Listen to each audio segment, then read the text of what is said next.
Chaque jour, Charles et Carole vous présentent la leçon de l'école du sabbat.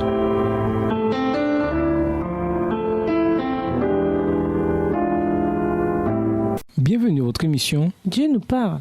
Nous voilà à la leçon de jeudi, l'origine de l'évangile de Paul. Les perturbateurs de Galatie prétendaient que l'évangile de Paul était en réalité motivé par son désir d'obtenir l'approbation des autres. Si Paul cherchait uniquement l'approbation des hommes, qu'aurait-il pu faire différemment dans sa lettre? Voyons Galates 1, les versets 6 à 9 et les versets 11 à 24. Galates 1, les versets 6 à 9. Je m'étonne que vous vous détourniez si vite de celui qui vous a appelé par la grâce de Christ pour passer à un autre évangile. Non pas qu'il y en ait un autre, mais il y a des gens qui vous troublent et veulent pervertir l'évangile du Christ. Mais si nous-mêmes ou si un ange du ciel vous annonçait un évangile différent de celui que nous vous avons annoncé, qu'il soit anathème. Nous l'avons dit précédemment et je le répète maintenant, si quelqu'un vous annonce un évangile différent de celui que vous avez reçu, qu'il soit anathème.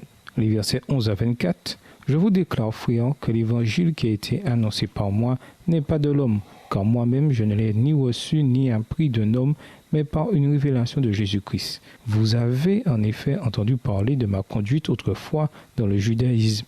Je persécutais alors à outrance l'Église de Dieu et je la ravageais. Dans le judaïsme, je surpassais beaucoup de ceux de mon âge et de ma race, car j'avais un zèle excessif pour les traditions de mes pères.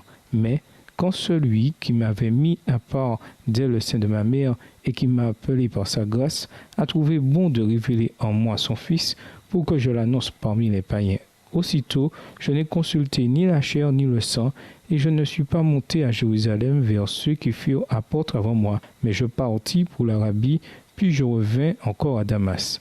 3 ans plus tard, je suis monté à Jérusalem pour faire la connaissance de Céphas, et je suis resté 15 jours chez lui. Verset 19. Mais je n'ai vu aucun autre des apôtres, si ce n'est Jacques, le frère du Seigneur.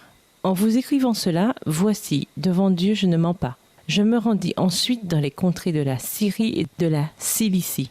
Or, mon visage était inconnu des églises de Judée qui sont en Christ. Elles avaient seulement entendu dire « Celui qui autrefois nous persécutait annonce maintenant la foi qu'il voulait alors détruire. » Et elles glorifiaient Dieu à mon sujet.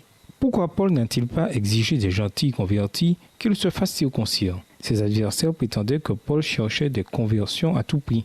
Ils pensaient peut-être que Paul n'exigeait pas la circoncision car il savait que les gentils auraient quelques réserves à ce sujet.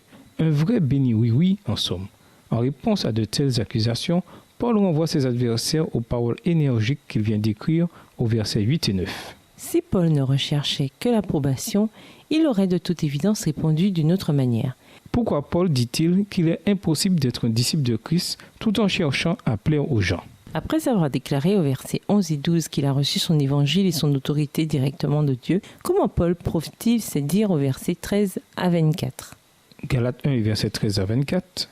Vous avez en effet entendu parler de ma conduite autrefois dans le judaïsme. Je persécutais alors à outrance l'Église de Dieu et je la ravageais. Dans le judaïsme, je surpassais beaucoup de ceux de mon âge et de ma race, car j'avais un zèle excessif pour les traditions de mes pères. Mais quand celui qui m'avait mis à part dès le sein de ma mère et qui m'a appelé par sa grâce a trouvé bon de révéler en moi son Fils pour que je l'annonce parmi les païens, aussitôt je n'ai consulté ni la chair ni le sang, et je ne suis pas monté à Jérusalem vers ceux qui furent apôtres avant moi, mais je partis pour l'Arabie, puis je revins encore à Damas. 3 ans plus tard, je suis monté à Jérusalem pour faire la connaissance de Céphas, et je suis resté 15 jours chez lui. Verset 19. Mais je n'ai vu aucun autre des apôtres, si ce n'est Jacques, le frère du Seigneur. En vous écrivant cela, voici, devant Dieu, je ne mens pas. Je me rendis ensuite dans les contrées de la Syrie et de la Cilicie. Or, mon visage était inconnu des églises de Judée qui sont en Christ. Elles avaient seulement entendu dire « Celui qui autrefois nous persécutait annonce maintenant la foi qu'il voulait alors détruire. » Et elles glorifiaient Dieu à mon sujet. Les versets 13 à 24 nous donnent un récit autobiographique de la situation de Paul avant sa conversion, versets 13 et 14.